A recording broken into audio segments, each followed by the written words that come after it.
Today is Wednesday, July 27th, and this is the next going viral. Um, Coming to you from, I'm Alex Bravos, coming to you from New York City. We also have Daryl McPherson from New York City, Ken Aaron from Los Angeles area, and Dennis Goldstein from out in New Jersey, and possibly Mike Jankowicz joining us from Queens in a little bit. But first thing I thought we'd start up with is, it's the 69th anniversary of the Cuban Revolution. So, of course, in Cuba, they've had nice big celebrations, and we have this short piece from Al Jazeera to talk about first. It's Cuba's most celebrated anniversary, the failed attack on the Moncada military barracks by Fidel and Raúl Castro, which marked the start of the Cuban Revolution. 69 years later, Raúl Castro, now 91, still appears to be going strong. But it's his successor, Miguel Díaz-Canel, who must deal with escalating disenchantment with the revolution. The imperial logic is betting on amnesia of our history and social paralysis. They are betting the material needs provoked by 63 years of their infamous blockade will break the spirit of resistance of our people. He was, of course, referring to the world's longest economic embargo imposed on Cuba by the United States. Cuba is undergoing its worst economic crisis in 30 years.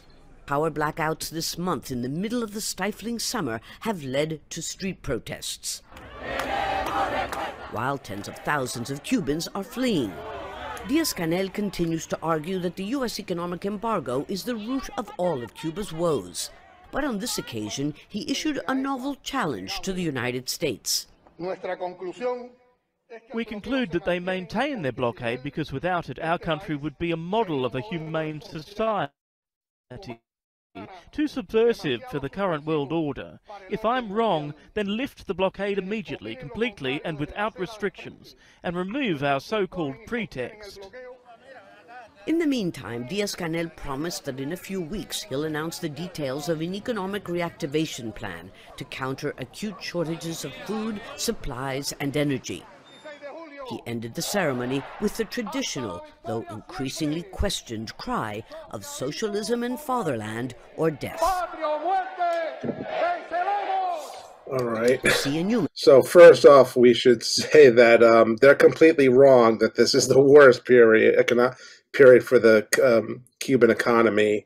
As well as anybody who really knows Cuba knows, the worst period for the Cuban economy, modern Cuban economy, was right after the Soviet Union fell, what they call the special period, where their economy was really under a lot of pressure, and they survived that. So, I would say they're probably going to survive this, but I think probably Dennis is the best person to go through for a counter argument to what we just heard.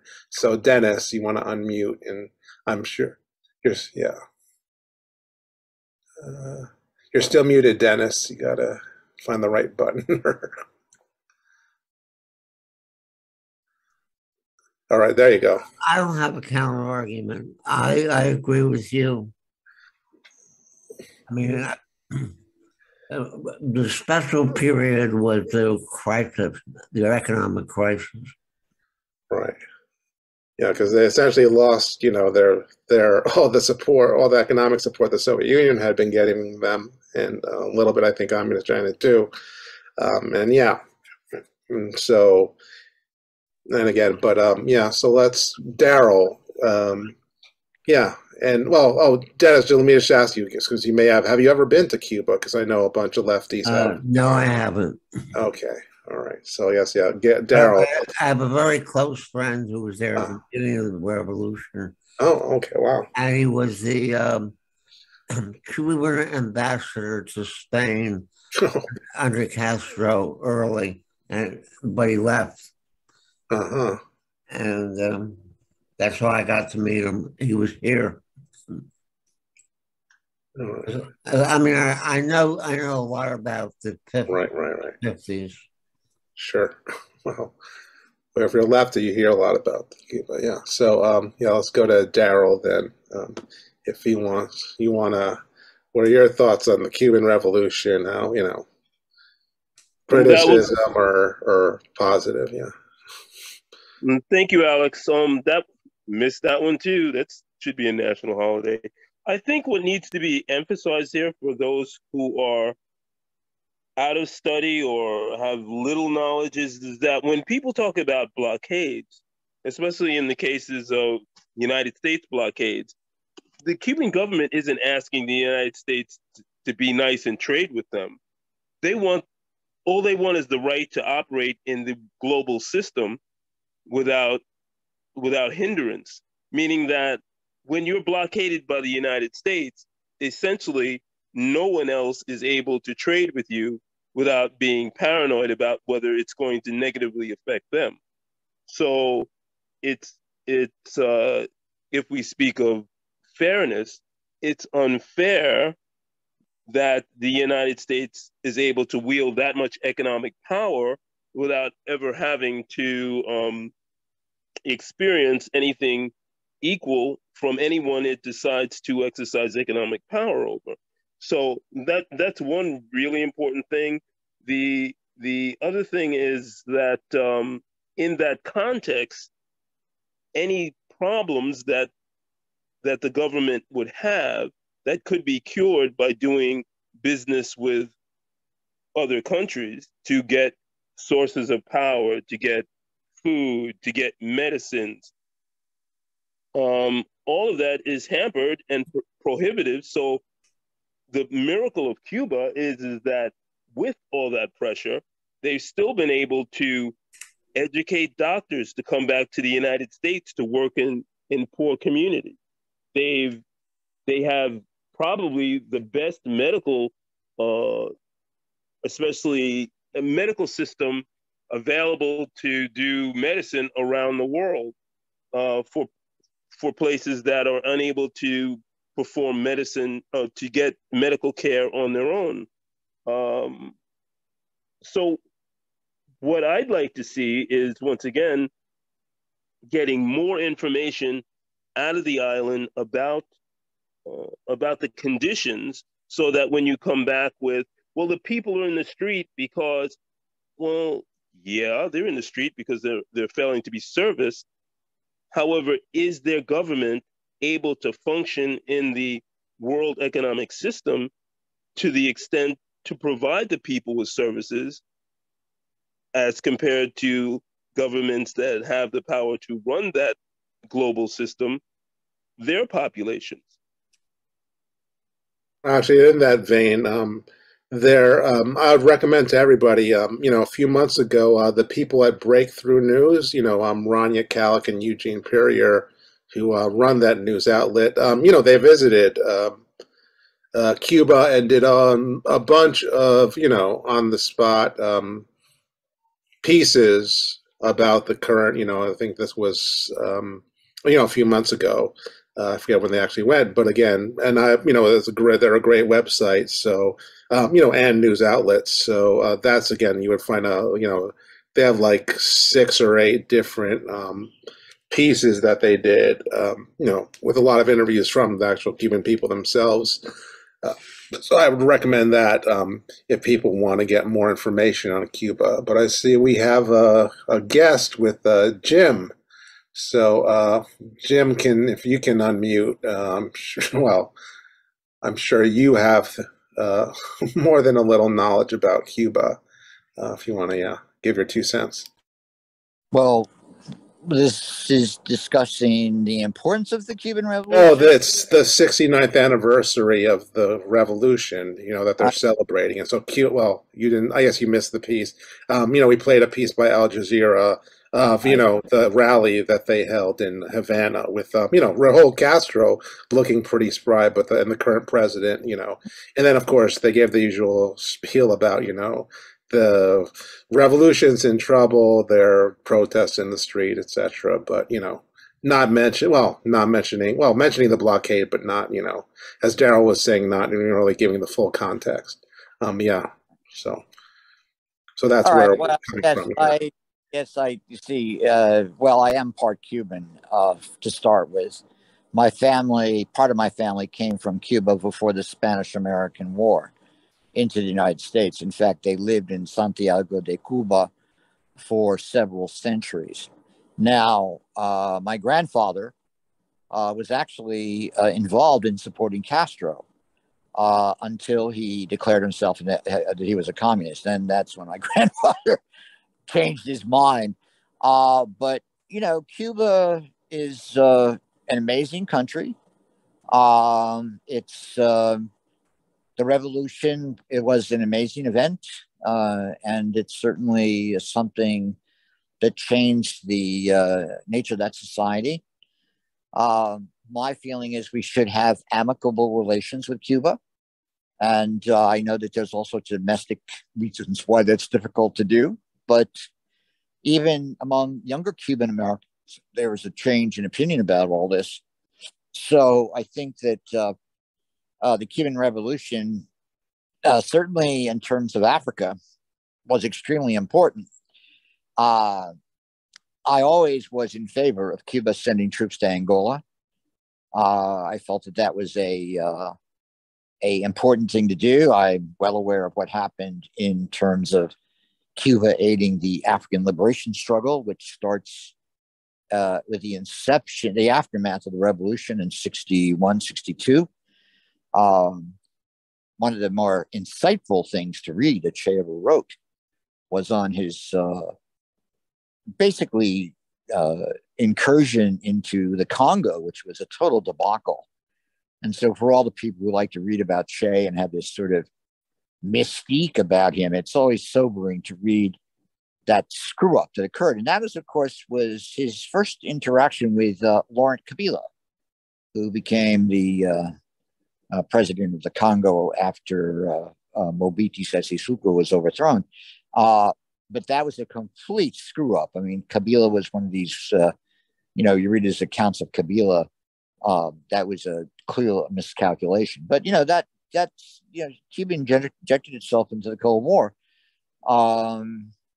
And I know that in the present situation, with the dynamics of this global conflict we're in, this resuscitation of a new Cold War, it's going to be interesting to see what happens. But yeah, I think it's great that that there was the Ortho Batista, and I think that we have a situation which, frankly, we should have amicable and reasonable relations with Cuba. That's my feeling. Right. So I guess it's your turn, Ken. Your thoughts? Well, I always agreed. I had the same position Jim just stated. I think every country should have amicable relations with every other country, even when they're at war or if they have totally opposing economic or political systems. There's no reason to go out of communication. You at least want to, have your ministers so you can exchange prisoners, so you can make an agreement not to use gas weapons, so you can get certain concessions and develop some level of civility. Anybody who's married or has been married understand that there's give and take. You make concessions in any kind of a partnership. If even in an elevator with somebody, there's an agreement about who comes in first, who goes out, and whether or not you can talk to somebody on the phone. That's a new improper, impolite thing to do in an elevator. Hello, how are you? Yes, no, I'm going to be there soon. And everybody has to hear that conversation. Right. So at all times, so the U.S. is foolish to not maintain relations of some kind with Cuba and every other country. I totally agree. And I don't think these economic and political systems are really that relevant. The most relevant thing is the development of the human species and its concepts and philosophy and abilities and its maturity as a species on the planet. Much more important than what kind of flag you wave, or who you vote for, or whether you vote or not vote, and whether you have a dictator or the tyranny of the majority, whatever. You know, whatever goes on, that's all subordinate to.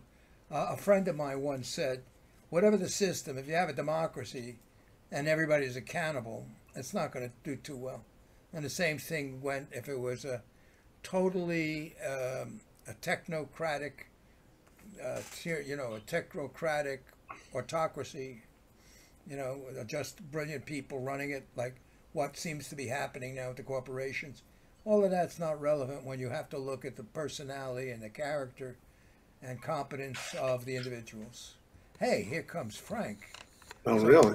Yeah, I was just stalling until Frank came on the scene.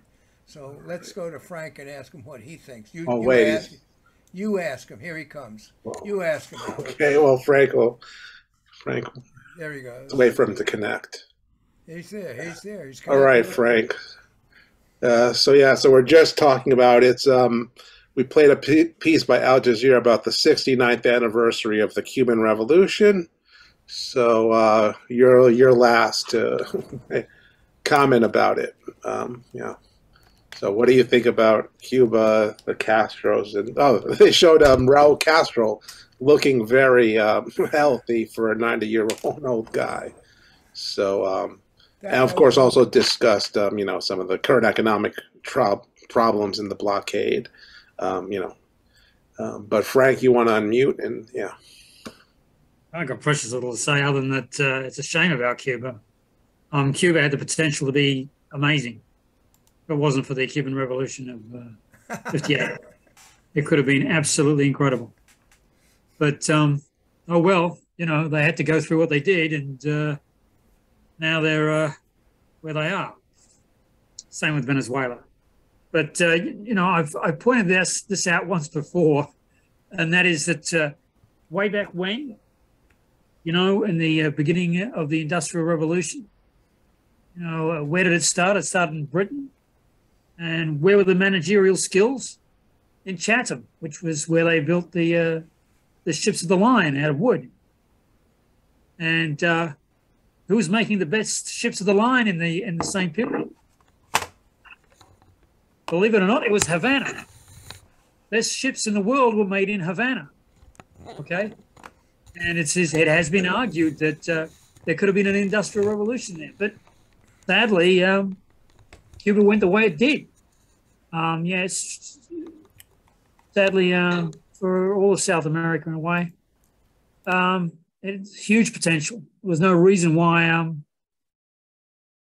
a Spanish-dominated region couldn't have competed with the United States and was California, you name it. But those are them's the breaks. So, I can't really say anything profound about it. It's just, a direction that people take in order, if it's going to be socialism such that they're all broke at the same time, that's their choice in so many ways. And that's what's basically happened. That's all I've got to say, really. Thanks, Frank. So let's move on. I'm going to play two related pieces, which is now it's around the world. I should say just. Oh, sorry, you wanted to say something? Right. Before you move on, I'd just like to say one thing. Smedley sure. Butler. Smedley Butler.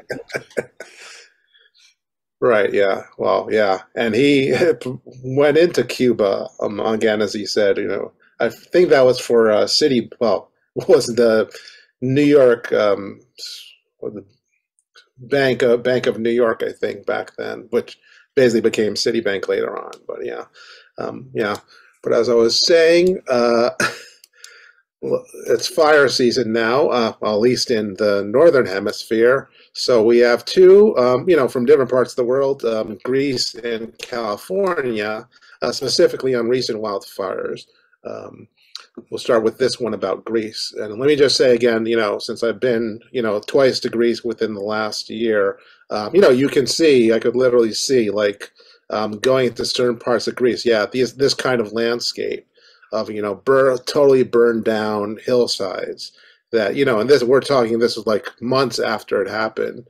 And, And we're talking in some cases places not too far from the capital, Athens, which obviously has 5 million people. And you know, there'll be sometimes our wildfires on kind of the hills around Athens. Again, famously, what is the thing? It's 6 hills that kind of like, you know, the 7 hills of Rome. Let me I have to interject. Sure, Ken. Did you say this is months after the fire? Months after that I saw, yeah, okay, yeah. Well, it's like this kind of, you know, just bare, yeah. Well, it takes a while to you know, for things to start growing again. I see in the town and on the next hill. Yeah. I see trees, and up in the valley. Right. And right next in the next plot, right next to it. Just no. Again, right. Obviously, probably the fire, you know, firemen creating breaks and so on to save the houses, I'm sure. Yeah, I mean, isn't it normal to take at least a year to even new? Sure, yeah. So of course it looks like this a couple of months, but okay, that's all. Right. Okay, but yeah, let's play these 2 pieces, and again, they're both short, and then we'll talk about, you know, climate change, and also the role of government policy and all this. This is the aftermath of peak wildfire season in Greece. In this picturesque town about 30 kilometers north of Athens, there's an eerie quiet as people take stock of what has been lost. Hectares of land burned and homes destroyed. 24-year-old Ariavni lived in this house her entire life with her family. On July 20th, within the span of an hour, everything her family had was gone. So this was the living room, and here was the table where we used to eat. Ariavni's family home is the only house in this area that was destroyed. And there was a studio there with drums and guitars. This house is one of the many homes in the country that is not insured. According to the Hellenic Association of Insurance Companies, only 15% of homes in Greece have insurance. Your house is not insured? No. Why not? Because we didn't think that it would happen to us. But it did, so it can happen to anyone. That's not the only reason most people here don't insure their homes. Maria Polanza owns one of the oldest and biggest insurance agencies in Athens. According to her agency's figures, since the wildfires started destroying homes in the past 2 years, there has only been about a 2 to 3% increase in insurance contracts. I think the main reason is that they haven't understood how valuable their property is. Only when they lose it they understand. And also they have not realized how inexpensive it is to have home insurance. If they comprehend that home insurance costs roughly €1 per square meter per year, I believe that most Greek people would consider insuring their homes. One of the other main issues here is the government has not been able to mandate the purchase of home insurance. Most properties in Greece are passed on through family inheritance, so most people don't have mortgages. That means they are not legally forced to purchase home insurance.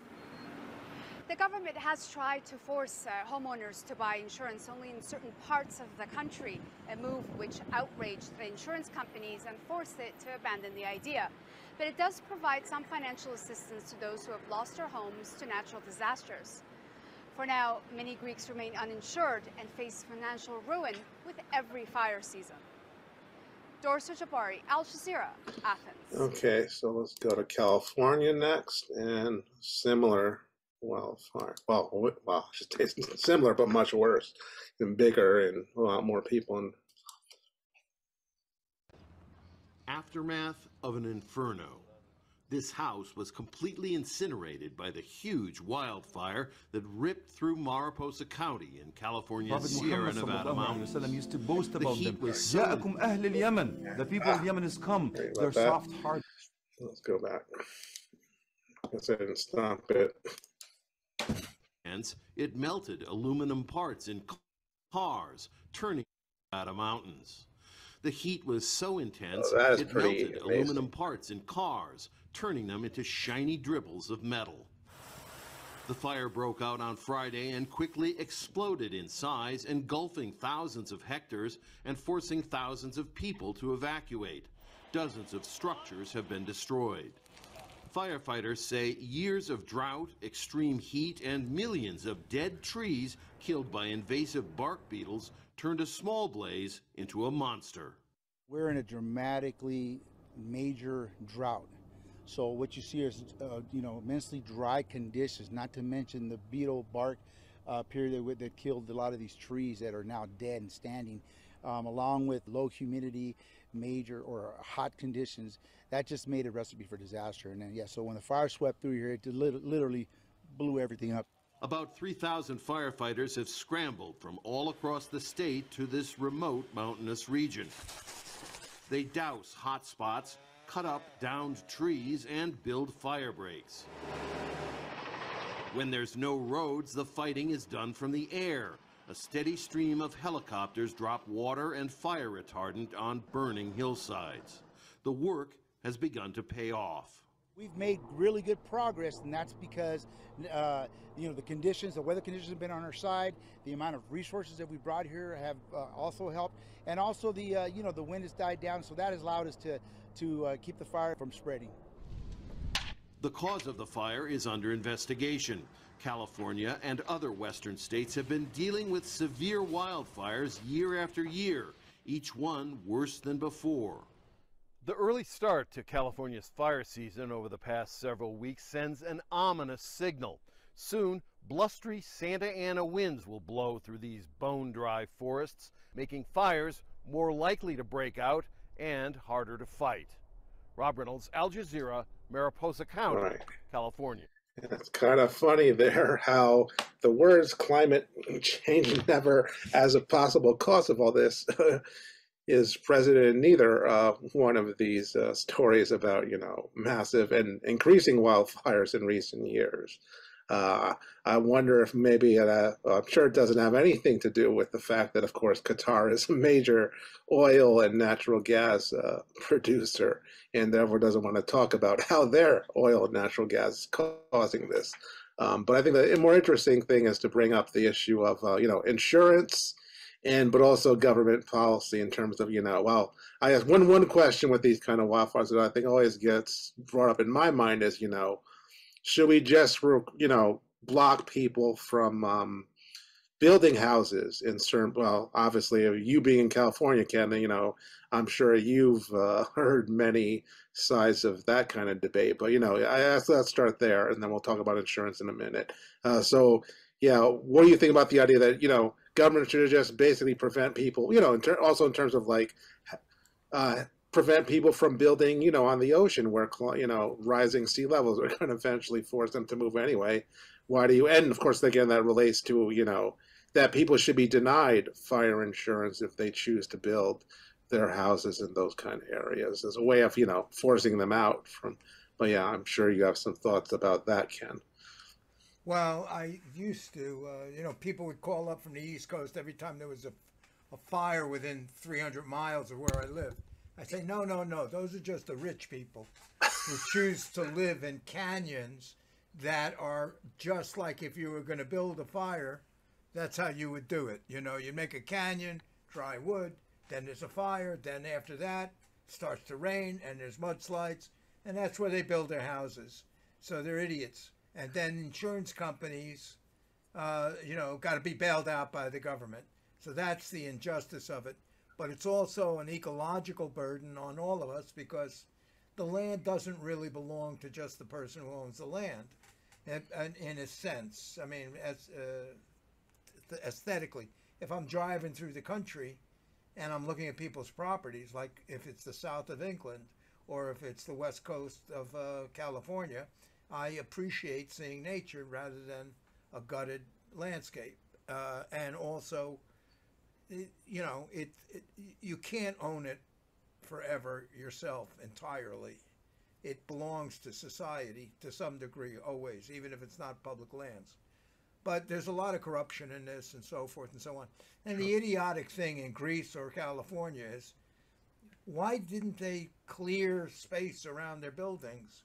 Why did they have to have, brush and trees all around them? Also, take note, all of these images show the trees standing. The trees stand. The brush burns. The trees stay there. Right. And the trees are probably not dead yet from the fire. They were dead from a beetle, but not necessarily dead from the fire. The brush gets cleared. This is a natural phenomenon. If you talk to any, I don't know, it's not a biologist, whatever, anybody who's environmentalist will tell you, fire is part of the cycle of rejuvenation that occurs in all kinds of forests. It's supposed to happen. Otherwise, you just have dead mulch on the bottom, and you don't get regeneration of new plants and new trees. You don't want trees, just like in a society. Right. You don't want everybody to be 85 years old. Well, in a forest, you don't want every tree to be 500 years old. You want a distribution of age. So fires are a natural event. If humans don't want to lose their property, they got to clear the brush around. Right. Well, yeah. Before the Europeans showed up in the area, Native Americans were managing. They were managing the land. That's right. That's right. What a shame we lost our Native American society and put in the Roaring Twenties and all that crap. Let's go. I've been looking. I can't find a suitable headdress, and so and a tomahawk. I need a tomahawk. I had a tomahawk when I was in the 4th grade, but I don't know what I did with it. Alex, I wanted to ask you a question. Sure. What was your connection between Kuwait and the fires? I didn't understand the reason. Or no, Qatar, not Kuwait. Qatar. Qatar. I mean, because that's Al Jazeera. It has a real. Qatar has, they're they're a major oil and natural gas producer. So I just find it very interesting that the words climate change don't, in either of these pieces, don't, reach the lips of. And I mean, I just wonder if maybe there's a connection between the fact that, Al Jazeera is, it's Qatar state media, in the end, like the BBC or like RT. So, and again, this is something you've noticed before that, Al Jazeera, sometimes they do talk about climate change, but I think they talk about it much less than some other outlets. No, they do. That's okay. So what you're making is a direct connection between climate change and the fires in Greece. Well, certainly the fact that they're happening more often, and Okay, they're not, but that's okay. I just wanted to know what your logic was. Okay. Kenny, there is a direct connection. It's scientifically proven there's a direct connection. Who? I mean, it's scientifically proven there's a direct connection between global climate change and fires breaking out. I mean, that's a fact. Okay. Get a tattoo. If you believe that, that's fine. I don't believe it. You got to come with something better than that. He don't believe it. Maybe you're extending mouth. I look at the graphs of fires since 1900. Look at the graphs of fires occurring in the U.S. Look at the graph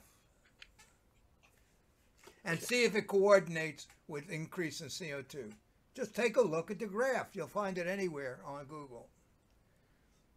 Okay. Well, I think, and also the fires are associated with the expansion of development of people building houses in the forest. Sure. That's what's causing the fires. And the big news, the big story in California, I think it's called Con Edison, or Pacific Edison, or what it is. One of the major energy producing companies in California has been sued for the damage of the fires that occurred, I think, in 2021, because they were initiated by the power lines, which were not properly maintained.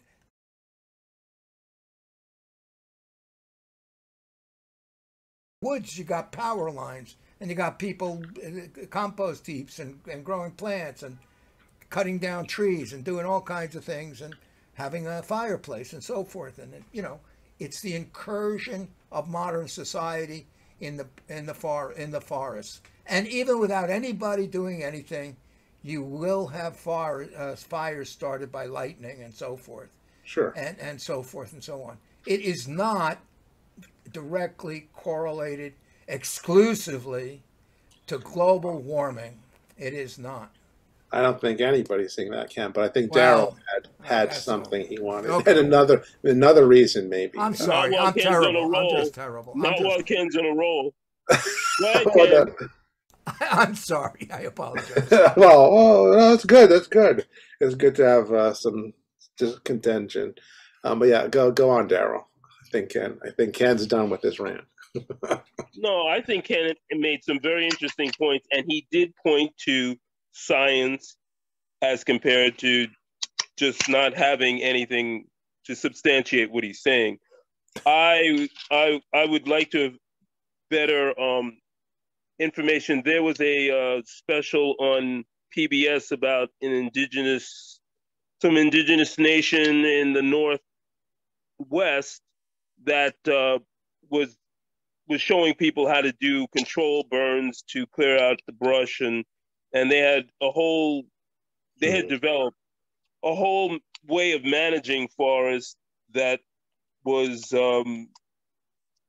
made them be able to stay in the forest without being damaged as much when you needed to have the kind of burns that the trees required in order to replicate.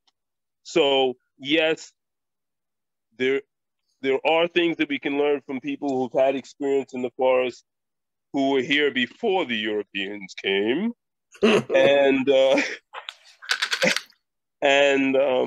hey, listen, Alex, I just found out that I wasn't able to go to Idaho or Oregon or Washington, so I'm really traumatized right now. And Ken, you're going to show us the chart then? Yay, go for it, Kenny. Okay. There's a graph, 1926 to 2017. And you'll notice right here at the end, let me see, I have to maybe change, I don't know if I can change this. It goes up to 2016. So yeah, it was lowest in 1990. It was highest in 1930. This is area, U.S. forest area burned. It was highest up here. It was lowest down here. It went up in 2004, 2006. But this is the data. Right. Well, I think probably and, I would get. You know, whatever. It's also ridiculous. Yeah. All that I think I was supposed to speak here. Yeah. First of all, excuse me. If you look at the graph again, Ken, you'll see that the area burned went down substantially since the 1930s. The reason for that is because obviously we began to be able to control forest fires in the area burned, obviously, and then it starts creeping up again. Now, you could say that's partially because of people moving into the area, which of course they have been doing for decades now, but you could say maybe more people have been moving into the area and living in the forests and therefore capable of starting forest fires and more energy. There's been more electricity, electrical lines in more areas, more wooded areas. But the fact is that the basis, the reason that these fires start, it's not just one thing. So you can say, well, it's not just climate change, but it's also not just people moving into the area and electrical lines being set up. Okay, there's a basis, a foundation, if you want to call it that, for forest fires being more likely that has been set up by global warming. And global warming, first of all, because you say so? Wait, Ken. Okay. All right, I'm sorry, I shouldn't interrupt. The global warming, we already know that global warming is causing a lot of the problems. Forest fires, heat waves, etc. And we already know that a large part of that global warming is man-made. So we already know scientifically that man-made that there is something called man-made global warming. Okay, that is it's caused by mankind. And if you're also saying that, well, people are moving to the area and more electricity is being put in, well, I mean, that may be part of it. The idea is that we have to reverse, not just forestall or put a cap on it. That's not enough anymore.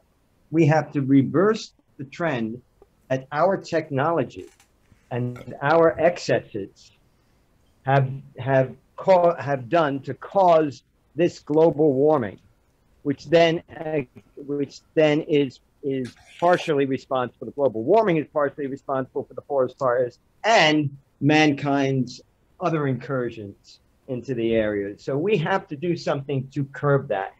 In essence, what it's saying is that mankind has to do something about this and has to do something about its own excesses in this area and reverse this, what they're doing, this trend of what they're doing. Otherwise, I mean, in other words, otherwise this is just going to get worse and worse and worse.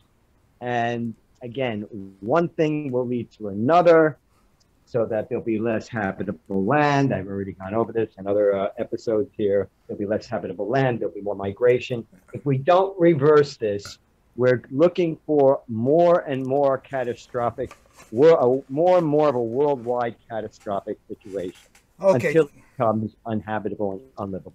Well, thank you. Amen. Amen. Amen. An example of that. What you said, you have actually proven that point. Yeah. Amen. We're a terrible bunch of people. That's what we is. Oh, better do something about it. Hey, Ken. Yeah.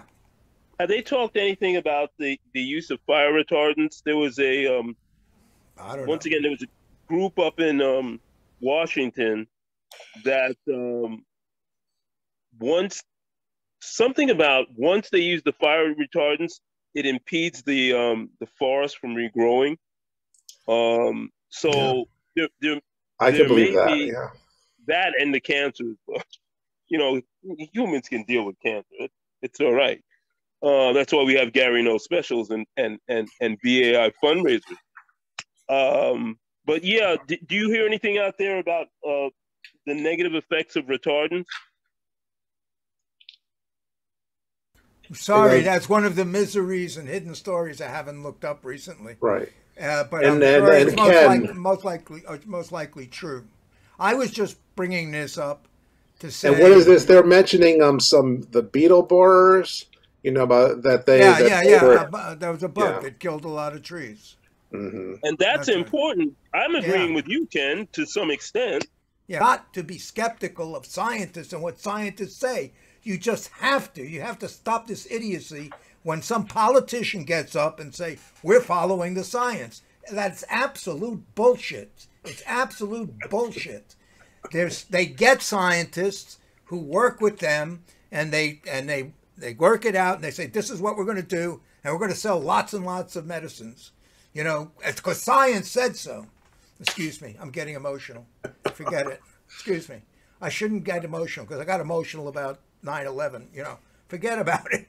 It's you can't just accept it when some politician gets up and says, we follow the science, because they're full of shit. They follow the science when they can use it to validate their political agendas.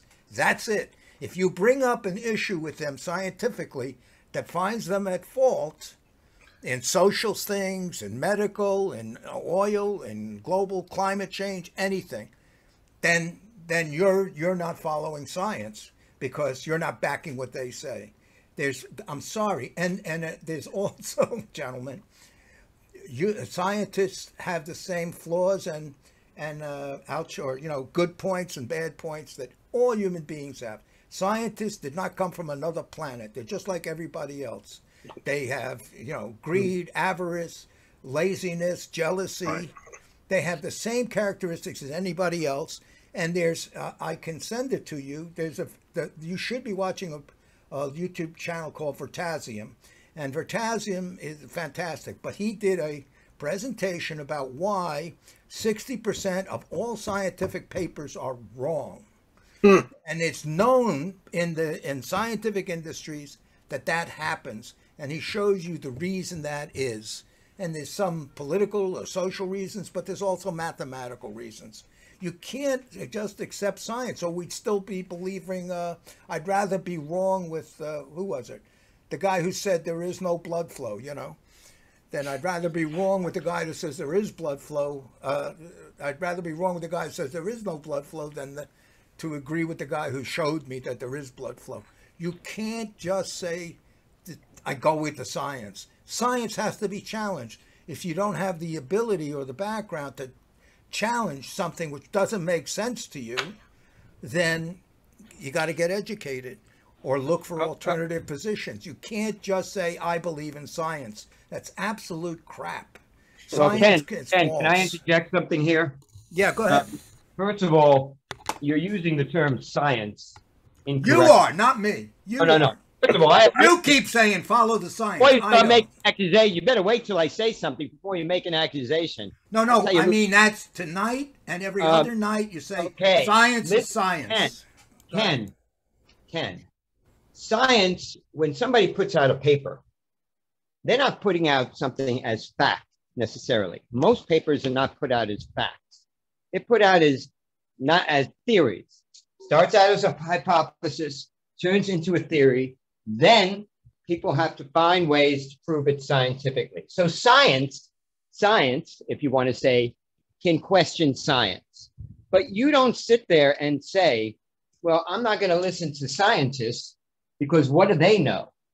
Scientists know more about science, especially their aspect of science, than you do.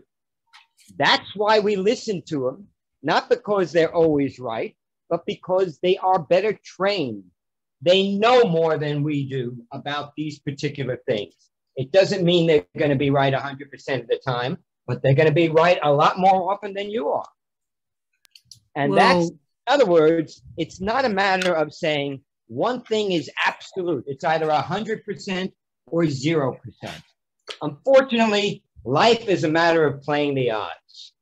Every time you walk down the street, you don't know what's going to happen absolutely surely. So you could catch fire at any moment. You know, the fact is that, I mean, you never know. And so the thing is that science, yeah, you can definitely believe in science because science isn't telling you all the time. What you're thinking is, oh, as soon as I agree with you that politicians can quote anything. I mean, politicians are coming out and saying things like the American people think this. How the hell do they know that? But the fact is, that's politicians. When a scientist says something, you can question it, but you question it scientifically. In other words, you have to either train yourself as a scientist or learn to understand scientific information so that you can then make deductions of your own scientifically, or you have to listen to other scientists who have that training, and then you have to decide which scientific theory seems the best. But when a scientific theory is proven, it's proven scientifically, then to deny it, you might as well deny your own existence because nothing makes any sense anymore. You might as well say the earth doesn't exist, the sun doesn't exist, the universe doesn't exist. Where do you draw the line on these things? Amen. So could we get an opinion from Wait, guys, can we just let Dennis or Frank have it chimed in? So I just want to give them a chance to give their opinions if they wanted to. So Dennis or Frank, if you want to unmute and talk about this. Yeah, go. This is Dennis. Go first. Let Dennis go. Oh, okay, Dennis. Yeah, Dennis. So what are your thoughts about forest fires, climate change, all of it? Global warming is a problem, whether you like scientists or you don't like scientists. Global warming exists. How much is global warming related to the fires? It's probably related a lot to the fires. Isn't that the fires didn't happen before global warming? But there's a connection between global warming and these wildfires. And they're all over the place. that's because of global warming. And I'll just leave it at that. Okay, so Frank then.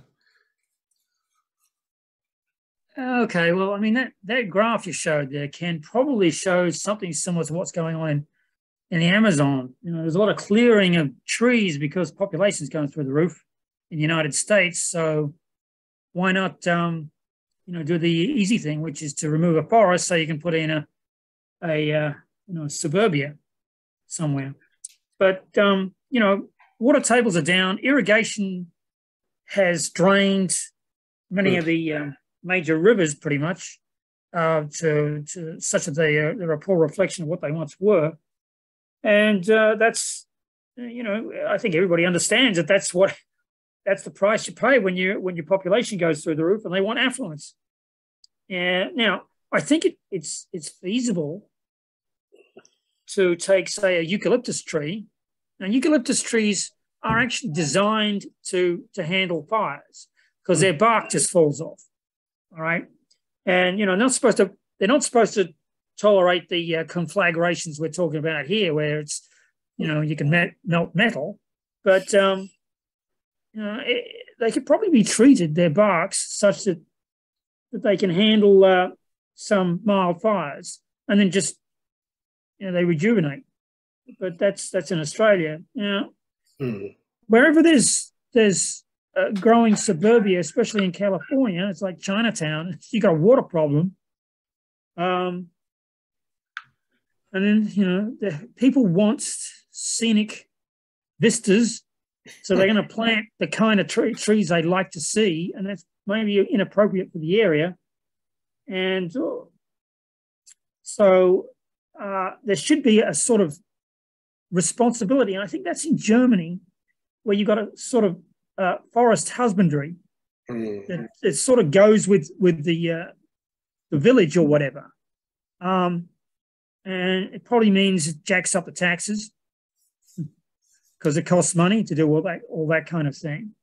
If it's that serious, it would take a lot of legislation for that to happen. I mean, for practical purposes. And I've said before that I don't think they handle these forest fires very intelligently, to me. They go in there with these, I'm sure science, ask Raytheon how to stop a fire. They'll probably drop a thermobaric bomb right in the middle of it, and that would be that. Yeah. Seriously. If you need to stop the fire, there's ways to stop a fire fast. I mean, freon gas, any damn thing, there's lots of things out there that can do amazing things from a scientific point of view. If you absolutely positively have to go through this as a major threat to, entire portions of the planet, or just entire portions of, say, California, if it's really threatening the big cities, then you've got to do something. But if it's just somebody who's, as you pointed out, Ken, somebody's sitting in a fire trap because that's where they built their house for nothing, and they haven't insured themselves and have no plans on doing that. Well, you're kind of asking for it there anyway. Frank, do you know? Do they require fire insurance in Australia or like here? Because no, I don't think anybody does. But I think there should be a level of responsibility for municipalities and for keeping the place less. If you're going to have a tinder dry area, you need to take steps. You need to actually drive, put brakes in there somehow, or you just plant it properly. You don't have to have this many trees over such a wide area that's just soaking up all what little water vapor there is out there. There's surely better ways to do it, and salination plants, if you have to use that, but then that's massively expensive. So people are going to populate parts of the planet, whether you like it or not. And, you know, you're going to have droughts and overpopulation. So I really haven't got an answer for that. Not because then you're you know, herding people into places where they ought to be and where they shouldn't be. And the other thing is, you know, people are saying, oh, we need to plant 1 trillion trees. Well, that's a good idea. Not because you're going to plant them where? You're going to plant them where they can, you know, basically become, you know, in those areas could be arid, and next minute you got forest fires again. So that wasn't very smart. Again, it needs to be, there needs to be perhaps a secretary of plant life or something. Okay. I mean, I don't know what the answer is, but it's certainly, it needs to be done a little bit more, less haphazardly in this country. You're not going to be able to stop the Amazon from being cut to pieces. Who's going to stop that? That's up to the Brazilians. They're not going to do it. And as far as carbon emissions, forget that in India and in China. So yeah, it's real, and it's going to continue. So I don't know. I got no answers. Okay. All right, Ken, do you have any piece you wanted to run? Yes, I do. Okay, so yeah, so go to it. This is an environmentalist named Alan Savaroy. So I'll just play this for you. Frank, there is a way to stop desertification.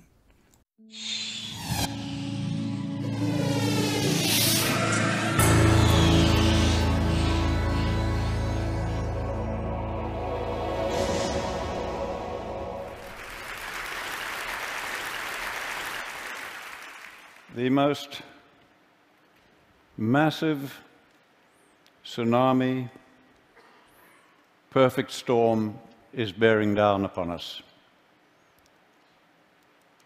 This perfect storm is mounting a grim reality, increasingly grim reality, and we are facing that reality with the full belief that we can solve our problems with technology, and that's very understandable.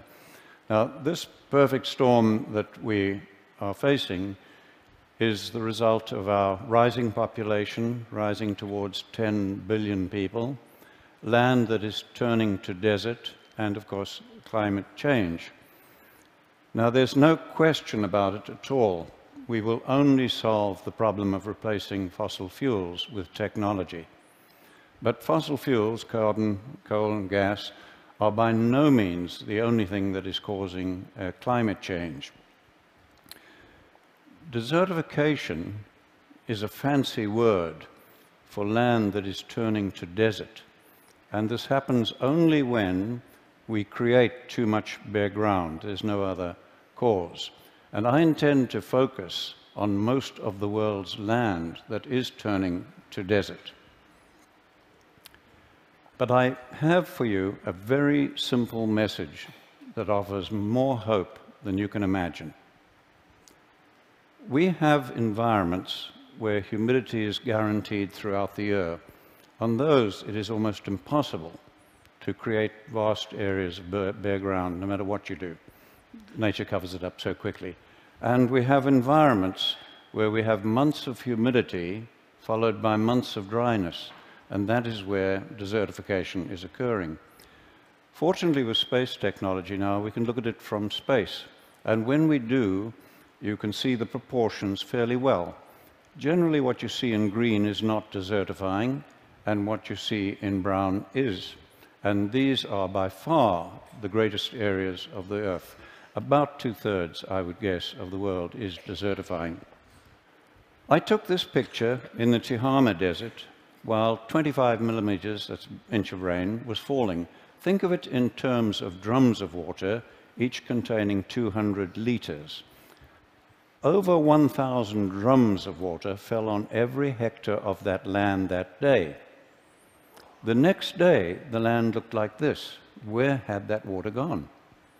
Some of it ran off as flooding, but most of the water that soaked into the soil simply evaporated out again. exactly as it does in your garden if you leave the soil uncovered. Now, because the fate of water and carbon are tied to soil organic matter, when we damage soils, you give off carbon. Carbon goes back to the atmosphere. Now, you are told over and over, repeatedly, that desertification is only occurring in arid and semi-arid areas of the world, and that tall grasslands like this one, in high rainfall, are of no consequence. But if you do not look at grasslands, but look down into them, you find that most of the soil in that grassland that you've just seen is bare and covered with a crust of algae, leading to increased runoff and evaporation. That is the cancer of desertification that we do not recognize till its terminal form. Now, we know that desertification is caused by livestock, mostly cattle, sheep, and goats, overgrazing the plants, okay, leaving the soil bare and giving off methane. Almost everybody knows this, from Nobel laureates to golf caddies, or was taught it, as I was. Now, the environments like you see here, dusty environments in Africa, where I grew up, and I loved wildlife, and so I grew up hating livestock because of the damage they were doing. And then my university education as an ecologist reinforced my beliefs. Well, I have news for you. We were once just as certain that the world was flat. We were wrong then, and we are wrong again. And I want to invite you now to come along on my journey of re-education and discovery. When I was a young man, a young biologist in Africa, I was involved in setting aside marvelous areas as future national parks. Now, no sooner, this was in the 1950s, and no sooner did we remove the hunting, drum-beating people to protect the animals, then the land began to deteriorate, as you see in this park that we formed. Now, no livestock were involved, but suspecting that we had too many elephants now, I did the research and I proved we had too many, and I recommended that we would have to reduce their numbers and bring them down to a level that the land could sustain. Now, that was a terrible decision for me to have to make, and it was political dynamite, frankly. So our government formed a team of experts to evaluate my research. They agreed with me, and over the following years, we shot 40,000 elephants to try to stop the damage. And it got worse, not better. Loving elephants as I do, that was the saddest and greatest blunder of my life, and I will carry that to my grave. One good thing did come out of it. It made me absolutely determined to devote my life to finding solutions. When I came to the United States, I got a shock to find national parks like this one desertifying as badly as anything in Africa. And there'd been no livestock on this land for over 70 years. And I found that American scientists had no explanation for this except that it is arid and natural. So I then began looking at all the research plots I could over the whole of the western United States where cattle had been removed to prove that it would stop desertification. But I found the opposite. As we see on this research station, where this grassland that was green in 1961, by 2002, had changed to that situation. And the authors of the position paper on climate change, from which I obtained these pictures, attribute this change to unknown processes. Clearly, we have never understood what is causing desertification, which has destroyed many civilizations and now threatens us globally. We have never understood it. take 1 square meter of soil and make it bare, like this is down here, and I promise you, you will find it much colder at dawn and much hotter at midday than that same piece of ground if it's just covered with litter, plant litter. You have changed the microclimate. Now, by the time you are doing that and increasing greatly the percentage of bare ground on more than half the world's land, you are changing macroclimate. But we have just simply not understood why was it beginning to happen 10,000 years ago? Why has it accelerated lately? We had no understanding of that.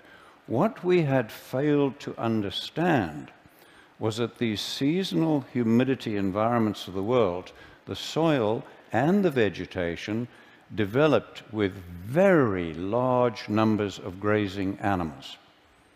And that these grazing animals developed with ferocious pack-hunting predators. Now, the main defense against pack-hunting predators is to get into herds, and the larger the herd, the safer the individuals. Now, large herds dung and urinate all over their own food, and they have to keep moving. And it was that movement that prevented the overgrazing of plants, while the periodic trampling ensured good cover of the soil, as we see where a herd has passed. This picture is a typical seasonal grassland. It has just come through 4 months of rain, and it's now going into 8 months of dry season. And watch the change as it goes into this long dry season. Now, all of that grass you see above ground has to decay biologically before the next growing season. And if it doesn't, the grassland and the soil begin to die. Now, if it does not decay biologically, it shifts to oxidation, which is a very slow process, and this smothers and kills grasses, leading to a shift to woody vegetation and bare soil releasing carbon. To prevent that, we have traditionally used fire. But fire also leaves the soil bare, releasing carbon. And worse than that, burning 1 hectare of grassland gives off more and more damaging pollutants than 6,000 cars. And we are burning in Africa every single year more than 1 billion hectares of grasslands, and almost nobody is talking about it. We justify the burning as scientists because it does remove the dead material and it allows the plants to grow. Now, looking at this grassland of ours that has gone dry, what could we do to keep that healthy? And bear in mind, I'm talking of most of the world's land now. Okay?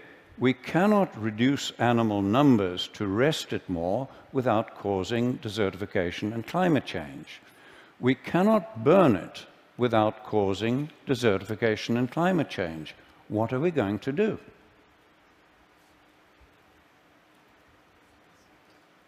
There is only one option.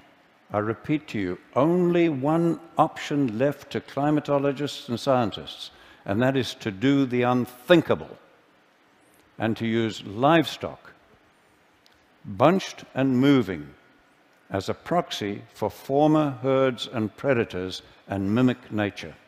There is no other alternative left to mankind. So let's do that. So on this bit of grassland, we'll do it, but just in the foreground. We'll impact it very heavily with cattle to mimic nature, and we've done so, and look at that. All of that grass is now covering the soil as dung, urine, and litter or mulch, as every one of the gardeners amongst you would understand, and that soil is ready to absorb and hold the rain, to store carbon, and to break down methane. And we did that without using fire to damage the soil, and the plants are free to grow. When I first realized that we had no option as scientists but to use much vilified livestock to address climate change and desertification, okay, I was faced with a real dilemma. How were we to do it? We'd had 10,000 years of extremely knowledgeable pastoralists bunching and moving their animals, but they had created the great man-made deserts of the world. Then we'd had 100 years of modern range science, and that had accelerated desertification, as we first discovered in Africa and then confirmed in the United States, and as you see in this picture, of land managed by the federal government. Clearly more was needed than bunching and moving the animals, and humans, over thousands of years, had never been able to deal with nature's complexity. But we biologists and ecologists had never tackled anything as complex as this. So rather than reinvent the wheel, I began studying other professions to see if anybody had. And I found there were planning techniques that I could take and adapt to our biological need, and from those I developed what we call holistic management and planned grazing, a planning process. And that does address all of nature's complexity and our social, environmental, economic complexity. Today, we have young women like this one teaching villagers in Africa how to put their animals together into larger herds, plan their grazing to mimic nature, and where we have them hold their animals overnight, we run them in a predator-friendly manner, because we have a lot of lions and so on, and where they do this and hold them overnight to prepare the crop fields, we're getting very great increases in crop yield as well. Let's look at some results. This is land close to land that we manage in Zimbabwe. It has just come through 4 months of very good rains, it got that year, and it's going into the long dry season. But as you can see, all of that rain, almost all of it, has evaporated from the soil surface. Their river is dry despite the rain just having ended, okay, and we have 150,000 people on almost permanent food aid. Now let's go to our land nearby on the same day with the same rainfall and look at that. Our river is flowing and healthy and clean, it's fine. The production of grass, shrubs, trees, wildlife, everything is now more productive, and we have virtually no fear of dry years. And we did that by increasing the cattle and goats 400%, planning the grazing to mimic nature and integrate them with all the elephants, buffalo, giraffe, and other animals that we have. But before we began, our land looked like that. This site was bare and eroding for over 30 years, regardless of what rain we got. Okay? Watch the marked tree and see the change as we use livestock to mimic nature. This was another site where it had been bare and eroding, and at the base of the marked small tree, we had lost over 30 centimeters of soil, okay?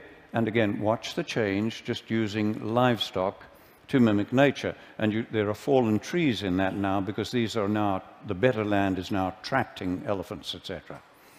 This land in Mexico was in terrible condition, and I've had to mark the hill because the change is so profound.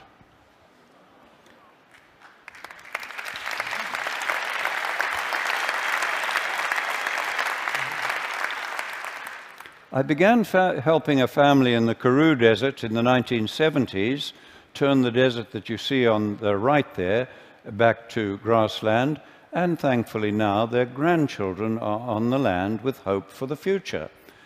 And look at the amazing change in this one, where that gully has completely healed using nothing but livestock mimicking nature, and once more we have the third generation of that family on that land with their flag still flying. The vast grasslands of Patagonia are turning to desert, as you see here. The man in the middle is an Argentinian researcher, and he has documented the steady decline of that land over the years as they kept reducing the sheep numbers. They put 25,000 sheep in one flock, really mimicking nature now, with planned grazing, okay? And they have documented a 50% increase in the production of the land in the first year. We now have in the violent Horn of Africa pastoralists planning their grazing to mimic nature and openly saying it is the only hope they have of saving their families and saving their culture. 95% of that land can only feed people from animals. I remind you that I am talking about most of the world's land here that controls our fate, including the most violent region of the world where only animals can feed people from about 95% of the land. What we are doing globally is causing climate change as much as, I believe, fossil fuels, and maybe more than fossil fuels. But worse than that, it is causing hunger, poverty, violence, social breakdown, and war. And as I am talking to you, millions of men, women, and children are suffering and dying. And if this continues, we are unlikely to be able to stop the climate changing even after we have eliminated the use of fossil fuels. I believe I've shown you how we can work with nature at very low cost to reverse all this. We are already doing so on about 15 million hectares on 5 continents. And people who understand far more about carbon than I do calculate that for illustrative purposes, if we do what I'm showing you here, we can take enough carbon out of the atmosphere and safely store it in the grassland soils for thousands of years. And if we just do that on about half the world's grasslands that I've shown you, we can take us back to pre-industrial levels while feeding people. I can think of almost nothing that offers more hope for our planet, for your children, and their children, and all of humanity. Thank you.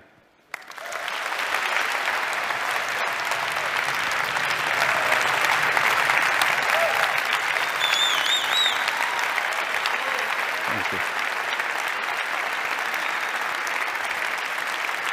Well.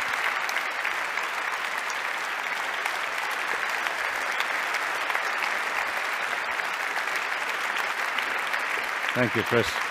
Thank you. Thank you.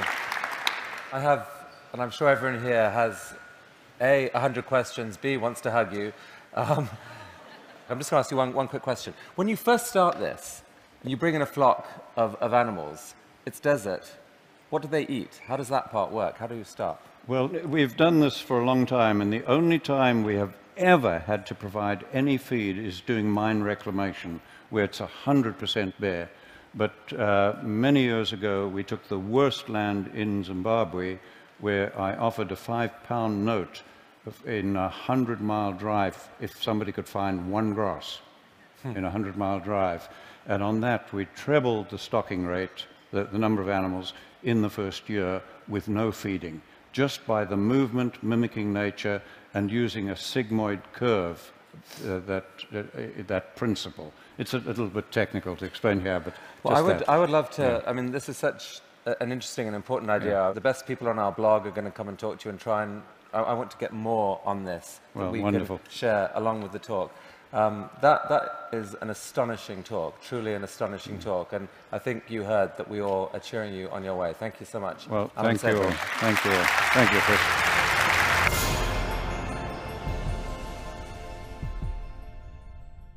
Okay. Oh, that was interesting, Ken. I mean, you know, obviously you'd want to question a few other ecologists. And back to you, Alex. But yeah, I mean, you know, it sounds plausible. Alex, I'm just going to chime in here for a second. Yeah, okay, Mike. This confirms what I've always said. We need more elephants in the United States. Millions and millions of buffalo. Bring back the buffalo. Bring them. Right. Have them start here in more animals, less people.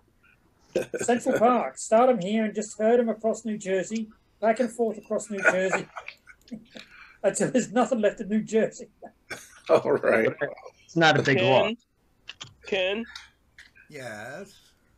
I have seen that there was a PBS special on Africa and desertification, and they showed that when they increased the elephant population in a given area, I mean, this guy's getting zero press, and it was the most impressive explanation, and I think you're right on. You know, I still would like to do away with extractive industries, but Right. in this instance, the only challenge I have is what are you going to do with the animals as long as you're just raising them? Well, like I said, I would like them to bring back the buffalo in this country and stuff. But yes, that's the kind of thing that needs to get out so it can at least be discussed rationally, right? And I was totally devastated by that presentation. Yeah, me too. It probably explains, by the way, the Oklahoma Dust Bowl too. You know, once they stop, seriously, wiping out the buffalo probably did more damage than people understand. I mean, in retrospect, the Dust Bowl of the 30s. Yeah. Interesting to explore that. But the buffalo population has since has grown again. We have reinvigorated, not to its original level, pre-mankind level, but we have, many more buffalo than we used to have. I think what he was saying is that this has to be done on a mass scale. Well, you got to migrate. Yeah, you got to migrate them from area to area, not just keep them in one place. Right. So and the only problem is, though, we have to make sure that the ground, the soil, the environment is habitable and accessible to these animals. So that's something we have to, and that's something that's been an environmental issue for decades. In other words, make sure we stop making the land inhabitable or inhospitable to animal populations. So, but one thing I'm not quite clear about, though, and I think we did a bit of a legerdemain there, and that is, okay, if land is arid and flat, okay, and you bring in animals, what are they living on? Does he actually does he put seed down there first and allow it to grow, and then put the animals in it, and then get the cycle going that way? Because it doesn't make sense to me. If you've got an area that is devoid of any grass, and then you bring in a herd, it doesn't follow. So I think there's a trick to it, which he didn't mention. Well, I think he was calling them all grasslands. So I think this is area that gets, in the rainy season, gets grass, and then, just like dries out. And, I guess he's saying, with the animals going through, they can turn it into, waste and, put the nutrients back into the soil that way, but also, reduce the cover essentially, so that, yeah, but there has to be the land will, when the next time it rains, it'll absorb the rain better, and you'll get a better cycle, I guess. I make a comment on it. I am going on the part of faith that his statement is true, that in, I think he said 15 different sites and 5 continents, he's had success improving the viability of the soil.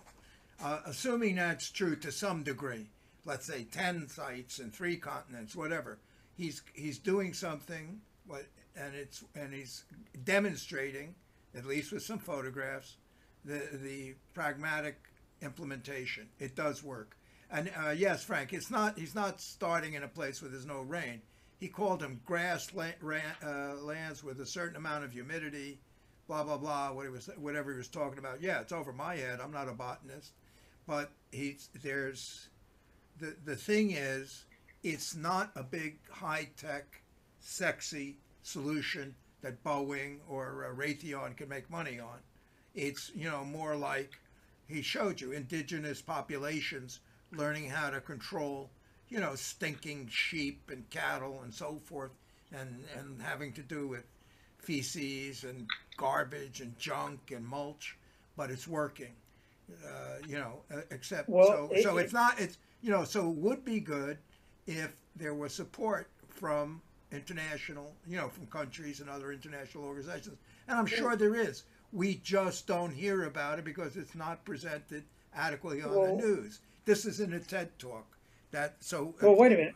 Yeah. Wait a minute. There's plenty of argument that cattle and methane are a massive problem too. Yeah. And it doesn't go away with what he's doing. In fact, it's extenuated. So, you know, there's probably a counter argument there somewhere. But otherwise, you know, it's, you know, half a dozen of one, 6 of the other. But we don't know. You know, see, that's the balance. That's the balance. What happens is, yes, the methane emitted by the cattle is problematic if you fail to have enough green cover to absorb both the methane and then hold the carbon in the soil. So his position is the reason that the desertification is occurring is because you're unable to hold sufficient moisture in the soil because it hasn't been properly prepared. And what they found when they were reintroducing buffalo into areas is, and that PBS special I was telling you about the rainforest thing, is that the action of the hooves on the soil, on the dirt anyway, was different than the plowing that man does, and it both integrated the waste materials that the animals were giving off into the soil, into the dirt differently, so that it became soil and was able to hold the water and then have the water go into the aquifers. Even if you required an initial crop supplement, hay being brought in to feed the cattle, it still would be worth a more extensive experiment to prove out what he seems to have already proven, actually. I got no problem with you know, herds of 1 million buffalo just walking through Wyoming. Yeah. Or any of the Republican states, you know, it's that vote for Trump. Well, I will try to do some further research. There was another video I'd seen where I just can't remember if it was China or Middle East or Africa, where they came up with crisscrossing hay like you have in your wheat checks, and putting that down on the ground in the middle of the desert where there's nothing, and just giving it water, and it started to become arable soil. I'd have to go find that because it sounds like I'm talking about a perpetual motion machine or something.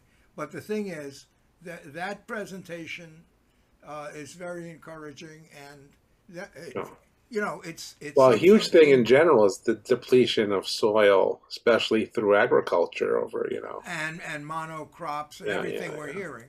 So, you know, that it is. That's not my main interest. Yeah, I mean, this is, you know, they're not. This guy isn't talking about, you know, taking all the pigs in, you know, from Hormel, and, you know, those giant farms, and, you know, putting them out there to. Oh, he's not talking about what do they call it, factory farming. Yeah. And all of those. So that will still be an issue. Yeah. Yeah, and what's interesting? Yeah, go ahead, Daryl. What's interesting is Jim showed the drought film on our last meeting. Yeah. In which if you notice, the indigenous crops survived, whereas the cash crops were all dying in that drought situation. So what the point is that, if anything, the planet is expressing itself, saying that if you want to survive here, you're going to have to do what grows here. Right. And in order to maintain and forget that cash crop, because all of that comes out of exploitation. And once you're exploited long enough, you believe then that's the only way that I can survive. Well, I can't grow food for my family. I got to grow this cocoa so that it can be exported so I can get capital to pay my taxes. Hello, that don't work. It's not going to happen. You're always going to be enslaved. And so that's what I'm drawing out of not only there, but they did a piece in Europe in which the indigenous wheat grew, but the Monsanto crap didn't grow. Where was that? I mean, what country? I'm not sure whether it was Italy or whether it was Spain. Okay. However, I think it was in that same video that Jim showed, in which people were experiencing challenges because they were moving away from the indigenous crop. That was the reason that the people were interested in exploiting them to begin with. Right. And so that's suitable for those conditions. Right. And so when you move off into, let's do the new wheat coming out of, what is that guy's name? Norman. Well, let's not stray because the brain isn't ready for that. Right. Anyway, the Green Revolution stuff. Right. And then the Monsanto stuff.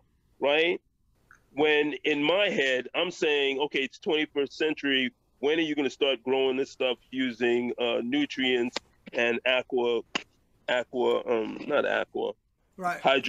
et cetera, et cetera? Well, that's what I was concerned about. Like the thing I'm mentioning is because like what they're doing in Finland when they say, well, there's too much CO2 and methane in the air. We're cutting your farm production down 30% to solve that problem that I was told we have. You know, and what are the unforeseen consequences?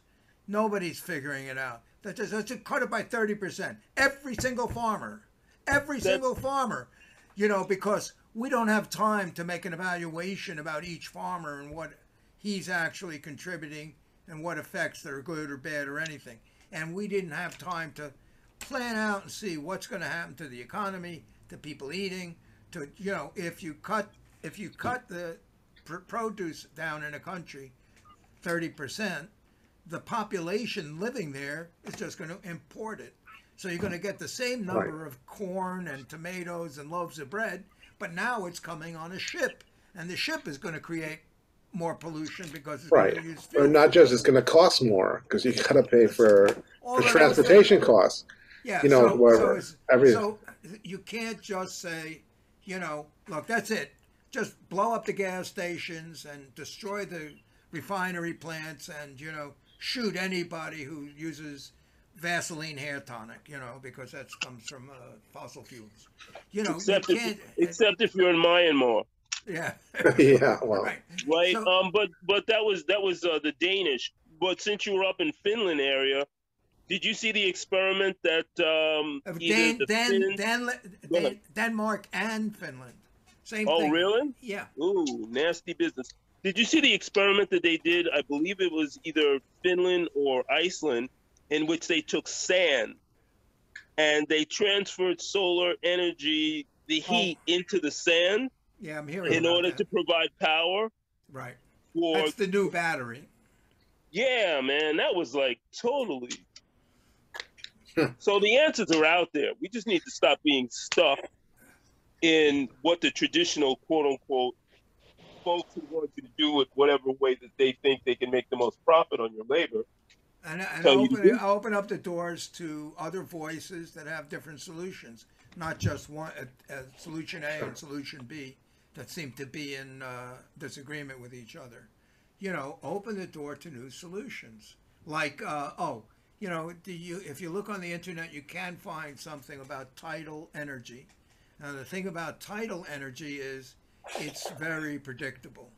Tides move in and out because of the moon going around the Earth. But it's also got to do with other planets too. But it's the tides going in and out. You can put a fan like in the water and get electricity. You have to hold it still, you know, so it doesn't float away. There's an expense in doing it, but it's an alternative system of energy. And there's just all kinds of things to consider. You will be glad to know that Mike Bloomberg did that experiment in the East River, and they were actually producing, haven't heard a word since, nothing. And it not only is it, not only is it highly productive, it works better than the windmills out in the that are problematic unless you use the wingless windmills. Right, that's right. And the other thing is, what was the other thing? That it has less mineral. What are those? The rare earth minerals. It has rare earth minerals. So we should be focusing on geothermal and wind and wave power. The Irish have a fantastic program about electricity generated through wave power. And so what you want to do is, because the solar takes a lot of rare earth minerals, you want to focus on something that is less polluting. And I think that in all of these strategies, we need to start from the beginning and look at the total package when it comes to emitting negative forces on the planet, as compared to starting from what's convenient. So if you hear anybody talking about nuclear power as an answer, cancel them, because it's insane to not only the waste, but the heat problem. I know what to do with the waste. I wrote a paper on it. You take all of the waste from decommissioning a nuclear power plant and you make furniture and you put it in the Congress. That sounds like a paper you'd write, Ken.